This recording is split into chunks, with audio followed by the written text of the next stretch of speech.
नाही. महाराज म्हणतात आपण ज्या वाटेवरती चाललो ती वाट पंढरपूरची. मग या वाटेवर जात असताना आपल्याला संगत सुद्धा कोणाची पाहिजे है ना? संगत कोणाची पाहिजे? पंक्तीची नाही, संताची पाहिजे. दिंडीत अर्धी लोक तर पंगत खाया करतात. कीर्तन चालू असलं म्हणजे पिशव्या घेऊन तिकडे जाऊन झोपून राहते. हरिपाठ चालू असला म्हणजे तिकडे जाऊन मंदिरात गप्पा ठोकत बसतात. असं झालं नाही पाहिजे. कारण दिंडीमध्ये चालत असताना एक नियम आहे, पताकाच्या पुढे कोणी जायचं नाही आणि महिलाच्या मागे कोणी राहायचं नाही. यालाच काय म्हणतात? पायदिंडी सोहळा. नाही तर आपलं कसं राहतं, अर्ध पब्लिक नाश्त्याच्या ठिकाणी राहतं आणि अर्ध पब्लिक मुक्कामाच्या ठिकाणी राहतं. जोपर्यंत दिंडी गावात जात नाही तोपर्यंत पुढच्या माणसाला काय भेटत नाही. आणि मागच्या माणसाला शेवट आल्याच्या नंतर खाली काय राहत गाळत राहतो ना खाली. आणि सगळं मधलं कोण खात? रथा बरोबरची. तसंच पार मारतात. झेंड्याच्या पुढे गेल्याच्या नंतर देव आपल्याला तोंडावर नाही. महाराज म्हणतात झळझळीत सोन कळा, कळस दिसो तो सोजवा. गावामध्ये दिंडी आली हे कशाहून कळत? कशा निशाणी काय आपली? पताका. आणि गावाच्या बाहेर दिंडी गेलं हे कशाहून कळत? महिलाच्या जाण्याने. एक नंबर आहे, भगवंताचा दास आहे, त्याच्यामध्ये भगवंताचा अखंडपणे मुखाने भजन करणारा विनेकरी आहे आणि त्याच्या पाठीमाग भगवंत आहे. आणि भगवंताच्या पाठीमाग कोणाचा हात आहे? या मावश्या दिंड्यांनी चालते का नाही? आहे का नाही? त्या मावश्या भगवंताच्या पाठीमाग राहते. एक नंबर झेंडेकरी राहतो, त्याच्या पाठीमाग तुळशीवाले, त्याच्या पाठीमाग हिनेकरी राहतो, त्याच्या पाठीमाग भजनावाले राहतात आणि त्याच्या पाठीमाग ह्या महिला काय म्हणत चालतात? मुखामध्ये ज्ञानोबा तुकाराम एवढंच म्हणत आपण कुठं जातो? पंढरपूरला. बरं, पंढरपूरला जाताना आपण एकटं जात नाही. आता जातो एकटं समजा, पण ही दिवाळी पंढरपूरला जाताना एकटं जात नाही माणूस कधी. सोबत रुक्माई सुद्धा घेऊन जातो आपण, आहे ना? रुक्माई बी घेऊन जातो. पंढरपूरच्या विठ्ठलाच्या रुक्माईच्या मध्ये किती फूट अंतर आहे? किती फूट अंतर आहे? आता आपल्या भागातले सगळेच गेले असतील पंढरपूरला, त्यात तर काही विषय नाही. किती फूट अंतर आहे?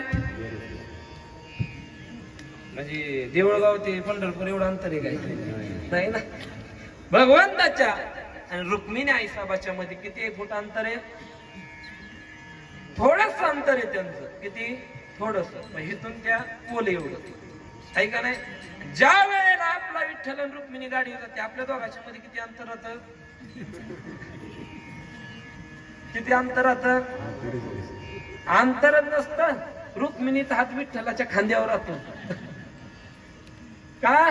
तर त्या रुक्मिणीला माहिती मी ज्या विठ्ठलाच्या गाडीवरती बसले की त्याच्या खांद्यावरती जो हात आहे म्हणजे मी याच्या गाडीवर पडणार नाही. तसंच आपलं काम आहे. आपण ज्या वेळेला पंढरपूरला जातो त्या वेळेला देवाचं नाम आपल्या मुखामध्ये म्हणजे आपल्याला दिंडीमध्ये कुठल्याही प्रकारचा घात होणार नाही याची शास्त्र त्या ठिकाणी देत असतं.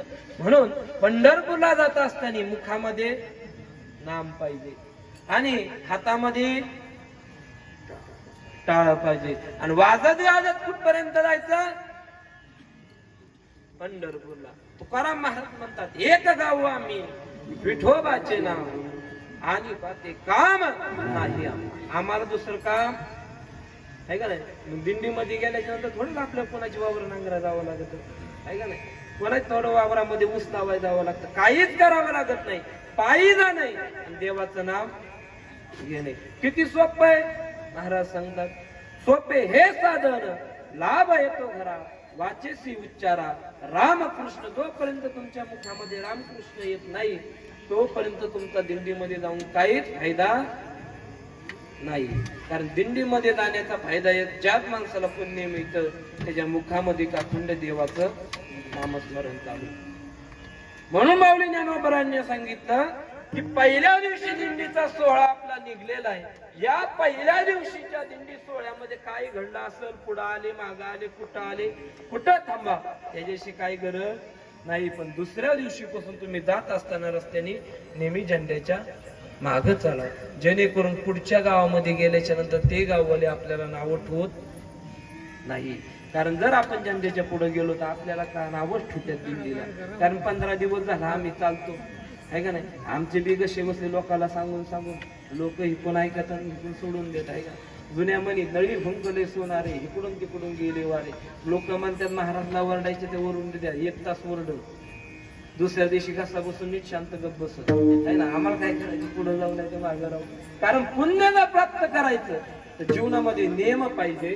जर तुमच्या जीवनामध्ये नेम नाही तर तुमची आषाढी कार्तिकीची वारी करून काय फायदा नाही. महाराज म्हणतात आषाढी कार्तिकी पंढरीची वारी साधन निर्धारी आन नाही. आमच्या हृदयामध्ये त्या भगवंत प्राप्तीची गोडी हृदयामध्ये पाहिजे, नाही तर तो देव आम्हाला पावत नाही. कारण देवाच्या मंदिरात सगळेच जातात, देवाच्या मंदिरात सगळेच जातात. हर गावात पंढरपूरच्या विठ्ठलाचं मंदिर आहे. असं कुठलं गाव घालणार नाही की त्या गावात विठ्ठल नाही. नव्हता तरी आता लोकांनी आणून बसवला. का आणून बसवला तर पंढरपूरला न जायच्या ऐवजी आम्हाला विठ्ठल इथंच भेटला पाहिजे. संत कुठेच गेले नव्हते, देव त्यांना शोधत शोधत पुढे आला होता, घरी येऊन बसला होता आहे का नाही. सावता महाराज पुढे पंढरपूरला गेले होते, कांद्यातून मुळ्यातच त्यांनी विठ्ठल पाहिला आहे ना. लसणामध्ये, कोशिंबिरीमध्ये, उसामध्ये, सगळ्यामध्ये विठ्ठल पाहिला. सेना महाराजांनी कुठे विठ्ठल पाहिला, मळ्यामध्येच पाहिला. आणि तुम्ही आम्ही विठ्ठल कुठं जाऊन पाहिला, पंढरपूर. बरं मला सांगा, तुम्ही आता सगळे पायी वारकरी पंढरपूर मध्ये गेल्याच्या नंतर पहिलं दर्शन कोणाचं करता तुम्ही? पहिलं दर्शन कुंडलिक आहे ना. सगळ्यात आधी माणूस गेल्याच्या नंतर ना पहिलं दर्शन चंद्रभागेचं होतं. कशाचं होतं? हा, ते मोदी साहेबांनी 75ची स्कीम आणली, त्यामुळे हे बी 75ची झाली. डायरेक्ट गेले की कुंडलिक रायावर भिडते है ना. कुंडलिक राया करून मग चंद्रभागेत जातात. मग ह्यांना काय म्हणावं लागतं, हाफ वारकरी है ना. आता आपले तर सप्ताह झाला, माऊलीने वारकरी बद्दल भरपूर सांगितलं असं की वारकऱ्याच्या जीवनामध्ये कुठले नेम पाहिजे कुठले नाही. कारण ज्या वेळेला जीवनामध्ये एखादा नेम आपण धारण करतो त्या वेळेला माणूस काहीतरी जीवनामध्ये क्रांती करू शकतो. महाराजांनी अभंगाच्या प्रथम चरणामध्ये सांगितलं, नाम तुमच्या मुखामध्ये पाहिजे. पंढरपूरला गेल्याच्या नंतर चंद्रभागेचं स्नान आहे आणि स्नानाच्या या गोर त्या मातेला काय नमस्कार आहे. त्याच्यानंतर कुंडलिक रायाचं दर्शन, प्रदक्षिणा, आणि प्रदक्षिणा करून आपल्या कुठं जावं लागतं है ना. कुठं जावं लागतं, महाद्वारा. तिथं नामदेवराय भेटतात, चोखोबराय भेटतात. आणि मग मंदिरामध्ये कोण भेटतं आपल्याला, कोण भेटतं, विठ्ठल आहे ना. मध्ये कानोपात्र आपल्या त्या ठिकाणी भेटते. कानोपात्र कोण आहे, एका वेश्येची मुलगी. महाराज सांगतात, एका वेश्येची मुलगी भक्ती करून धन्य झाली. कानोपात्राला देवान मंदिरात जागा दिली. संत चोखोबा शेजारी आहे नामदेव पाय रे. धनी मलाई दाखवाना विठुरायाची पंढरी.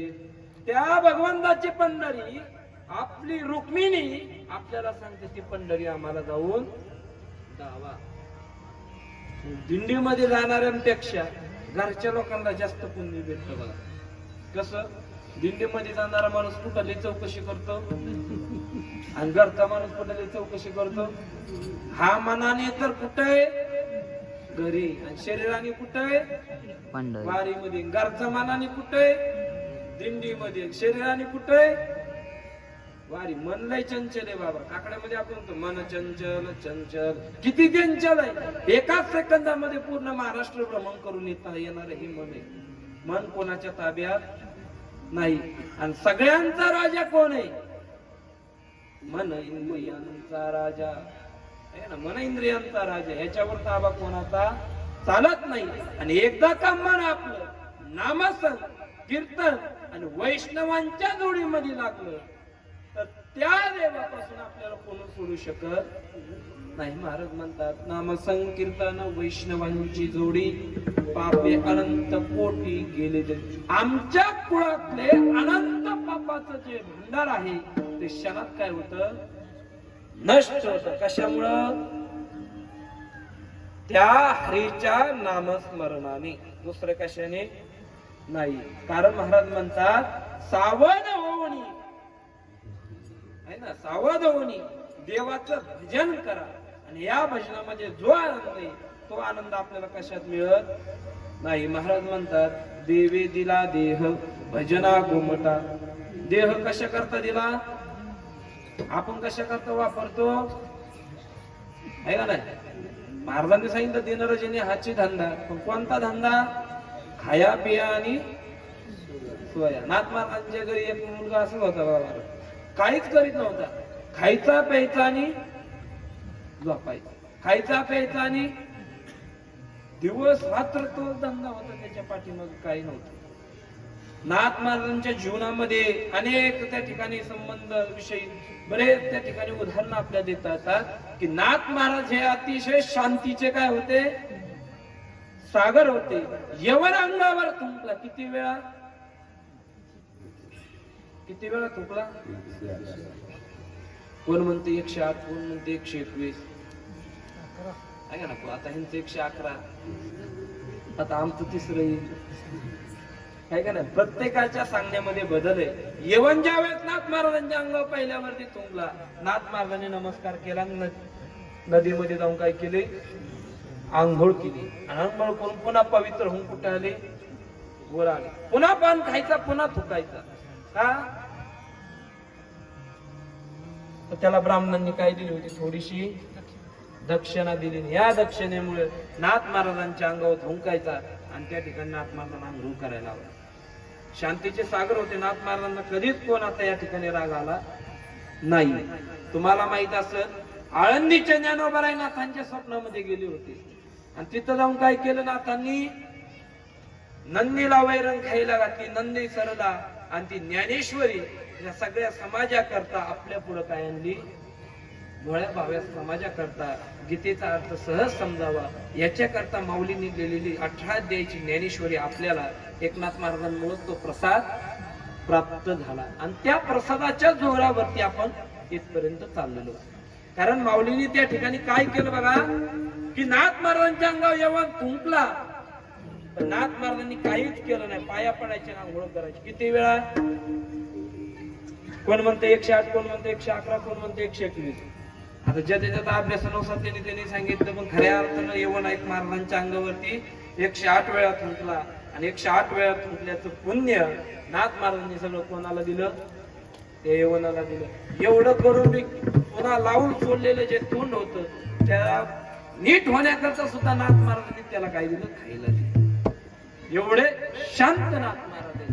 यवनांगावरी थुंकला प्रसाद देऊनी मुक्त्या केला, प्रसाद देऊनी मुक्त्या केला, प्रसाद देऊनी मुक्त्या केला. यवनांगावरी थुंकला देऊनी मुक्त्या केला, प्रसाद देऊनी मुक्त्या केला, प्रसाद देऊनी मुक्त्या केला. यवनांगावरती थुंकला पण त्याला प्रसाद देऊन सुद्धा नाथ महाराजांनी मुक्त दिली. असे कितीतरी उदाहरण आपल्याला सांगता येतील की नाथ महाराजांच्या संगतीमध्ये गेल्याच्या नंतर वाईट मार्गाचे माणसं सुद्धा काय झाले, सुधारले गेले. तसंच ज्ञानोबरायांच्या संगतीमध्ये सुधारे येणारे माणसं हे सुधारले. माणसंच नाही, रेडा सुद्धा त्या ठिकाणी काय झाला, सुधारला. आहे का नाही? जसं ब्राह्मणांनी त्या रेड्याच्या अंगावरती काय केलं, हसूड मारला. आणि त्या हसडाची ओळ कोणाच्या अंगावर उमटले, आहे ना, माऊलीच्या अंगावरती उमटले. तोच रेडा पुढे चालून काय बोलला, वेद बोलला. माऊलींनी मुख्य रेड्याला वेद बोलवले पण आमच्याच्याने बोलणाऱ्याच्या रेड्याच्या मुखातून सुद्धा वेद निघले नाही हो. आहे का? अशी पद्धत झाली. महाराजांनी सांगितलं किती जरी तुम्ही म्हणा म्हणा म्हणा म्हणा काही फरक पडत नाही आम्हाला. आम्ही जसं होतो तसंच राहणार. आतापर्यंत किती महाराज लोक वाट लावली. कारण आजा गेला, पंजा गेला, नातू गेला, पंतू गेला, खापर पंजा गेला, देखत देखत सगळेच गेले. पण आम्ही सुधारलो नाही आणि सुधारणार सुद्धा आहे ना, सुधारणार बी नाही. कारण का पडिले वळण इंद्रिया सगळा. जसं वळण पडलं तसंच माणसं त्या ठिकाणी राहत चालतात. ते वळण बदलत नाही. खाणाराच्या घरामध्ये खाणाराच जन्माला येतो आणि माळकऱ्याच्या घरामध्ये आता तसं बी राहिले ना, माळी काढून अंडे घालला खायला घालतात पोराला. असं बी झालं आता. कारण का कोरोनाच्या काळामध्ये चांगल्या हडवंत वारकऱ्यांनी काय काढल्या, माळी काढल्या आणि अंडी आणि मटण खायला त्या ठिकाणी चालू केली. डॉक्टरने सांगितलं कॅल्शियम पण कळलं, रक्तात लावून धरला माळा काढून, रक्तात लावून धरला. यांनी जग सुधारण का नाही. जग कशामुळे सुधारतं तर ज्या संतांच्या मार्गावरती आपण पंढरपूरला चाललो त्या संतांच्या संगतीमध्ये गेल्याच्या नंतर जग सुधरत असतं. आहे का नाही?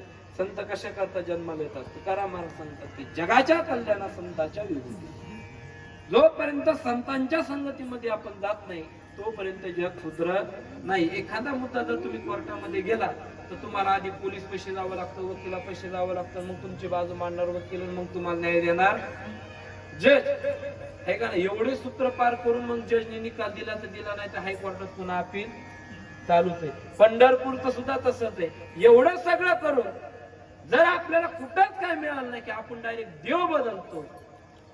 पांडुरंगाहून डायरेक्ट महादेवाकडे येतो. महादेवाकडे आले की लगेच म्हणतो हे भोळ्या शंकरा, आहे ना, लगेच आवड तुला बेलाच्या पानाची, बेलाची पानं हे काय ते काय.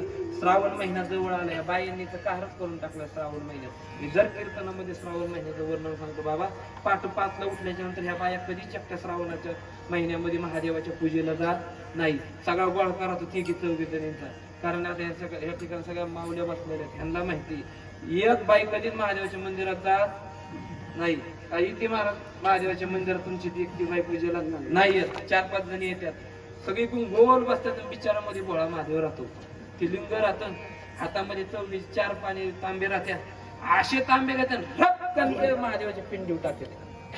किंवा आधीच काय असतो, आधीच महादेव समाधीत बसलेला आहे. पार्वती भेटली नाही म्हणून 1000 वर्षापर्यंत समाधीत राहिलो. किती वर्ष? 1000. आमच्या पोराच्या 22 वर्षातच जमलं नाही की लगेच म्हणतो कधी जमून कधी जमून. आहे का नाही? 1000 वर्षापर्यंत पार्वतीची वाट कुणी पाहिली? महादेवाने पाहिली. आणि त्या महादेवाच्या पिंडीवरती रक्कन पाणी टाकत, पाणी टाकून सुद्धा यांचं भागत नाही. पुढे चालून काही करीत मोठी राहते, तिळाची, तांदळाची, मुगाची, उडदाची असे मोठी राहतात. मग अशा मोठी तांदूळ धरतात. तांदूळ महादेवाच्या पिंडी पडलं, बाई येते तांदूळ खाली ढकलून देते. आणि ती बसतं पाईपात जाऊन. कशात? महादेवाच्या मंदिरात पाईप राहतो, त्या पाईपात बसलं. धान्य आपल्याला माहिती, पाण्याने ओलं झालं की धान्य फुगत, फुगलं की पाईप जाम करून तरी ह्या सुद्धा साडी अशी वर करते गुडघ्यापर्यंत आणि त्या पाण्यात जाऊन वाकून पूजा करते. पुन्हा पाणी होती त्यात फार तोंडापर्यंत पाणी येतं महादेवाचं. पाणी झालं आणि 4 जणी 4 कडेला बसलेल्या असतात. दिवा लावायला बी जागा नसते. आधी गार करी द्या आणि वरण तुपाच्या वाती लावून देते. गार करून अंगाला चटके टाकी द्या. एवढं बी भागत नाही. जिथं जागा दिसन तिथं बसणं उडी दे. जिथं जागा दिसन तिथं पट्टावर द्या. वारकरी कसा जिथं जागा दिसन तिथं गण लावतो, तसं बायांचं काम आहे. जिथं जागा दिसन तिथं पट्टा हानी द्या. पट्टा हाणून सुद्धा ह्यांचं भागत नाही. त्या महादेवाच्या पिंडीवर वाती लावून देते. बऱ्याच देवस्थानच्या ठिकाणी आता काय केलं, श्रावण महिन्यामध्ये बरेच ज्योतिर्लिंग देते. या ज्योतिर्लिंगामध्ये हा प्रकारच बंद करून टाकला. कारण बोळा महादेव असतो त्या 4 मध्ये कसाट्यात एकदा घालतो आणि एकदा घालल्याच्या नंतर ते 5-10 मिनिटं सुट्टी देत या जात नाही तर वरता दुसऱ्या 4 जणी येतात. असा प्रकार सांगितला. भक्ती करत असताना कुठल्याही देवाची करा. जरी तुम्ही महादेवाच्या मंदिरामध्ये गेला नाही तरी महादेव तुम्हाला भेटण्याकरता वनामध्ये येईल. पण ती भक्ती अंतकरणातून असली पाहिजे. म्हणून ज्ञानेश्वर महाराज म्हणतात की बाबा तुला जर भक्तीच करायची असेल ज्ञानदेवी यज्ञ असा तुझ्या जीवनामध्ये एक नियम पाळ आणि त्या नियमाचा यज्ञ कर आणि त्याची गोडी तुझ्या जीवनामध्ये लावून घे. त्याशिवाय तुला पर्याय नाही. आणि जर तुझ्याजवळ पर्यायच नसेल तर सरळ तुकाराम महाराजांनी काय कर, एखादा माळ धर आणि या माळावरती जाऊन माझं भजन करत बस. महाराज म्हणतात की भजन करत बसण्यापेक्षा त्या देवाचं नामस्मरण मनात जरी केलं तरी आपल्याला त्या ठिकाणी तेवढंच पुण्य प्राप्त होतं. केवढं महाराज अभंगाच्या ध्रुपदामध्ये सांगतात. हरिमुखे मना हरिमुखे मना हरिमुखे मना हरिमुखे मना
हरिमुखे मना हरिमुखे मना हरिमुखे मना हरिमुखे मना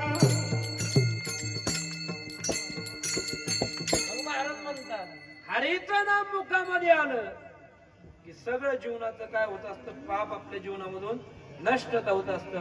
माऊली ज्ञानोबर आहे सुद्धा भगवान शंकराचे उपासक आहे ना. आळंदीला आपण सगळे जातो, तिथं काय बघतो, सिद्धेश्वराचं मंदिर, 84 सिद्धांचा सिद्ध भेटी मिळा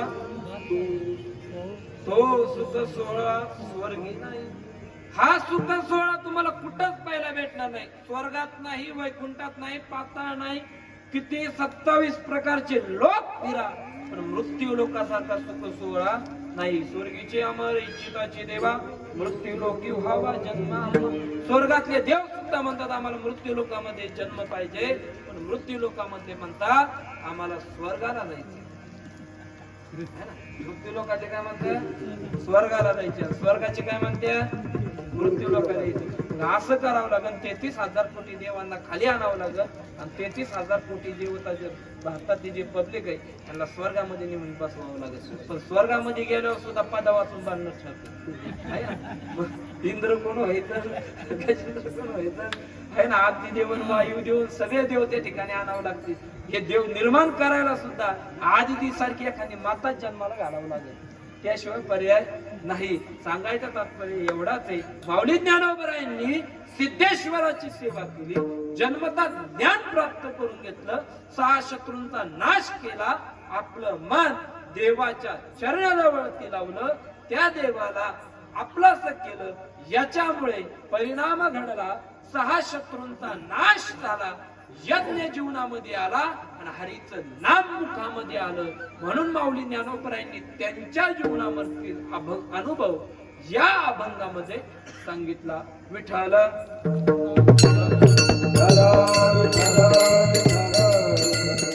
सांगण्याचा सरळ भावार्थ अभंगाचा सांगून झालेला आहे की या अभंगामध्ये माऊली ज्ञानोबरायांनी भरपूर असं सांगण्याजोगतं आणि विनोदी या ठिकाणी विनोदी चिंतन या अभंगामधून मांडता येतं माणसासमोर. कारण आपली दिंडी आली उशिरा, आल्या काय म्हणले, जेवायचं म्हणलं असतं. आता दुसरी पंगत उठली असती, दुसरी पंगत उठूस तर आपलं कीर्तनच झालं ना, नाही का नाही. 9ला कीर्तन संपलं की 10-11 वाजे लोक जरी जेवलं तरी काय अडचण येत नाही. पण दिंडीमध्ये चालत असताना तुम्ही सुद्धा एक ध्यानात ठेवा, जोपर्यंत संध्याकाळी देवाविषयी सेवा होत नाही तोपर्यंत वारकऱ्याला जेवायचा अधिकार नाही.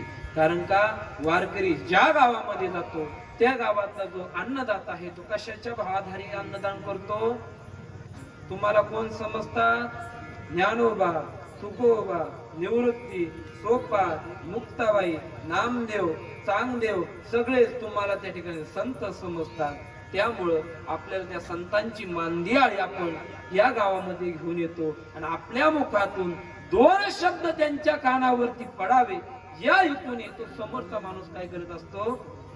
अन्नदान देत असतो. अन्नदान प्रत्येक गोष्टीमध्ये होत. 10व्याला सुद्धा अन्नदान होत, वर्ष श्राद्धाला होत, सगळ्या ठिकाणी अन्नदान होत. पण ते अन्नदान कसं सांगितलंय? ते अन्नदान कसं आहे? पापी का पुण्य? ते अन्नदान कसं आहे? तुम्ही 10 वर्ष श्राद्ध खातच नाही वरती तो पण आहे ना, सगळे काशी करून येईल वाटतं माघारी. काशी करून येईल असे टेम्पोत भरायचे आणि नेऊन काशीला नेऊन परत सोडून द्यावं लागते. काशीचा सिद्धांत असा सांगितला की माणसाने जीवनामध्ये कधीच काशीला जायचं नाही. ज्या वेळेला आयुष्याची काशी करायची त्यावेळेला त्या काशी विश्वेश्वराच्या चरणावरती जाऊन काय व्हायचं? नतमस्तक व्हायचं. तरच काशीला जाण्याचं पुण्य तुमच्या पदरात त्या ठिकाणी पडत असतं. म्हणून महाराजांनी सांगितलं की जोपर्यंत तुमच्या जीवनामध्ये नियम होत नाही तोपर्यंत तुम्हाला त्या घरचं अन्न खायचा अधिकार सुद्धा नाही. म्हणून भजन करा, कीर्तन करा, प्रवचन करा, काही ना काही सेवा त्या माणसाच्या दारामध्ये एक अभंग जरी गायलं तरी तुम्ही त्या खाण्याचे काय होता?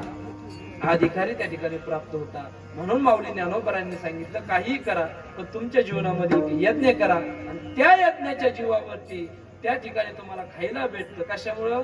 हरिनामामुळं. म्हणून माऊली ज्ञानोबरांनी सांगितलं की नामसंकीर्तन वैष्णवांची जोडी, पापे अनंत कोटी गेले त्यांचे, अनंत जन्माचे तप एक नाम, सर्व मार्ग सुगम. हरिपाठ घेतल्याने सगळं त्या ठिकाणी प्राप्त होत असतं. म्हणून महाराजांनी अभंगामध्ये भरपूर असं चिंतन सांगितलंय. वेळेचा अभाव असल्यामुळं आपण याच ठिकाणी समाप्ती करून टाकू. विठोबा